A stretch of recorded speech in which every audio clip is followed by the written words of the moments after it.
Bonjour bien-aimé dans le Seigneur, mais c'est vendredi. Sois fier de toi si tu as lu la parole de Dieu toute la semaine. Sois fier de toi si tu as partagé la parole de Dieu toute la semaine. Un vendredi particulier parce que Dieu nous a aimés et nous a donné la grâce de dire qu'il est Dieu. Jérémie 11, verset 11 jusqu'au verset 24. Lisons au nom du Seigneur. C'est pourquoi ainsi parle l'Éternel. Voici, je vais faire venir sur eux des malheurs dont ils ne pourront se délivrer. Ils crieront vers moi et je ne les écouterai pas. Les villes de Juda et les villes de Jérusalem iront invoquer les dieux auxquels ils offrent de l'encens, mais ils ne le seront pas au temps de leur malheur. Car tu as autant de dieux que de villes, ô Juda, et autant Jérusalem a des rues, autant vous avez dressé d'autels aux idoles. D'autres pour offrir de l'encens à Baal, et toi n'intercède pas en faveur de ce peuple. N'élève pas pour eux ni supplication ni prière, car je ne les écouterai pas. Quand ils m'invoquent à cause de leur malheur, que ferait mon bien-aimé dans ma maison? S'il commet une foule de crimes, la remarquable par la beauté de son fruit, la chair sacrée disparaîtra devant toi. Quand tu fais le mal, c'est alors que tu triomphes. Olivier verdouillant, remarquable par la beauté de son fruit. Tel est le nom que t'avait donné l'Éternel au bruit d'un grand tracas. Il embrase par le feu et ses rameaux sont brisés. L'Éternel des armées qui t'a planté. Appelle-toi le malheur à cause de la méchanceté de la maison d'Israël et de la maison de Juda, qui ont agi pour m'irriter en offrant de l'encens à Baal. L'Éternel m'en a informé, je l'ai su. Alors tu m'as fait voir les œuvres. J'étais comme un agneau familier qu'on mène à la boucherie, et j'ignorais les mauvais desseins qu'il méditait contre moi. Détruisant l'arbre avec son fruit, retranchant-le de la terre des vivants, et qu'on ne se souvienne pas de son nom. Mais l'Éternel des armées est un juste juge, qui sonde les reins et les cœurs. Je ferai ta vengeance s'exercer contre toi, car c'est à toi que je confie ma cause. C'est pourquoi ainsi parle l'Éternel comme les gens d'Anathod, qui en veulent à ta vie et qui disent « Ne prophétise pas au nom de l'Éternel, ou tu mourras de notre main. » C'est pourquoi ainsi parle l'Éternel des armées. Voici, je vais les châtier. Les jeunes hommes mourront par l'épée, leurs fils et leurs filles mourront par la famine. Aucun d'eux n'échappera, car je ferai venir le malheur sur les gens d'Anathot, l'année où je les châtierai. Amen. Le Seigneur dit à Jérémie de ne pas intercéder pour eux, car il ne l'écoutera pas, car il n'exaucera pas. Donc, il y a des moments où le Seigneur, même si nous supplions et nous prions pour certaines personnes, le Seigneur ne pardonne pas. Même si Papa Alain prie pour toi, le Seigneur ne goûte pas. Et je suis en train de voir ici, lorsque nous sommes dans les réunions de prière, où nous donnons souvent les sujets de prière, prier pour un tel. Mais est-ce que cela veut dire que si ces gens sont dans le péché, le Seigneur ne écoute pas nos prières? Oui et non. La première chose, oui, la prière que le Seigneur ne peut pas écouter. Par exemple, quelqu'un est en train de faire le péché, quelqu'un qui est membre de ta famille, que ce soit ton enfant, ton mari, ta femme, quelqu'un que tu aimes bien. Et c'est toi qui pries pour que le Seigneur le pardonne, pour que le Seigneur le change, pour que le Seigneur l'amène à la vie. Notre Dieu est un Dieu de grâce. Ta prière que tu vas faire, ce sera plutôt dans le sens où le Seigneur doit changer la personne. Voilà pourquoi je dis oui et non. Il faut que nous prions pour que le Seigneur change les personnes. Mais nous ne devons pas prier pour que les personnes soient sauvées parce que nous prions pour eux. Et tu me diras, mais Abraham a demandé à Dieu avant qu'il allait détruire Sodome et Gomorrhe.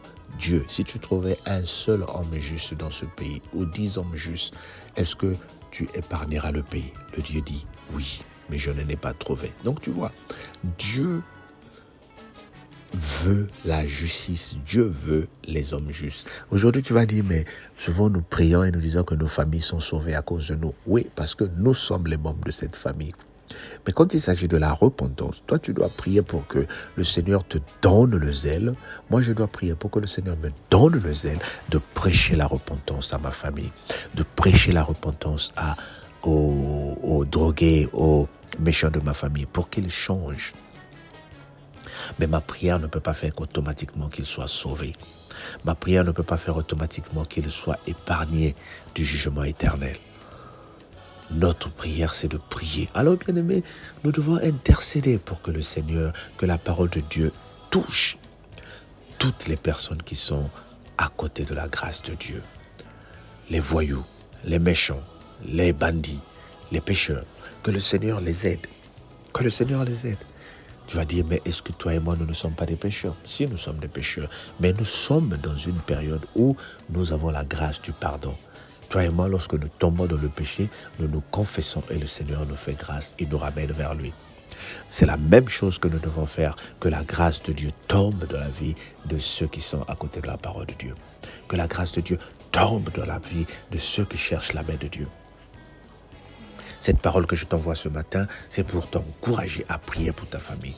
C'est pour t'encourager à intercéder pour les voyous, pour les faibles, pour les méchants de ta famille. Je t'encourage à prendre ce temps ce week-end pour intercéder pour la grâce de Dieu dans ta famille. La grâce ne doit pas tomber sur toi seulement, mais elle doit tomber sur toutes les personnes qui sont dans ta famille. Elle doit tomber sur toutes les personnes qui sont dans ton pays, les personnes qui te sont chères, que la grâce de Dieu soit sur eux. Oui, nous intercédons pour que le Seigneur les change, pour que le Seigneur les amène vers la lumière, que la parole de Dieu soit oui, et que la parole de Dieu soit non quand il s'agit de non. Sois béni au nom de Jésus. Amen. Mais écoute, passe un bon week-end. On se dit à lundi. Mais pour les abonnés de Skype, on est ce soir pour la prière. 22h, heure de France. Nous sommes ensemble. 23h, pardon, heure de France. Nous sommes ensemble pour la prière. Que le Seigneur te bénisse.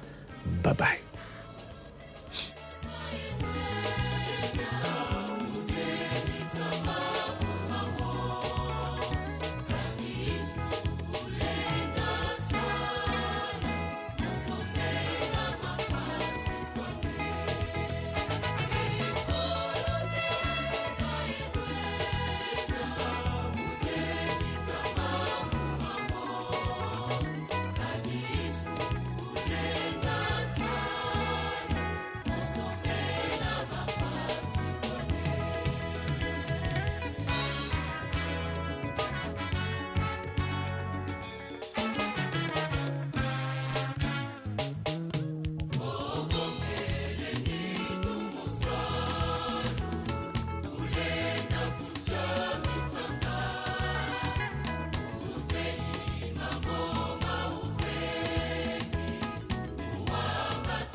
Zazo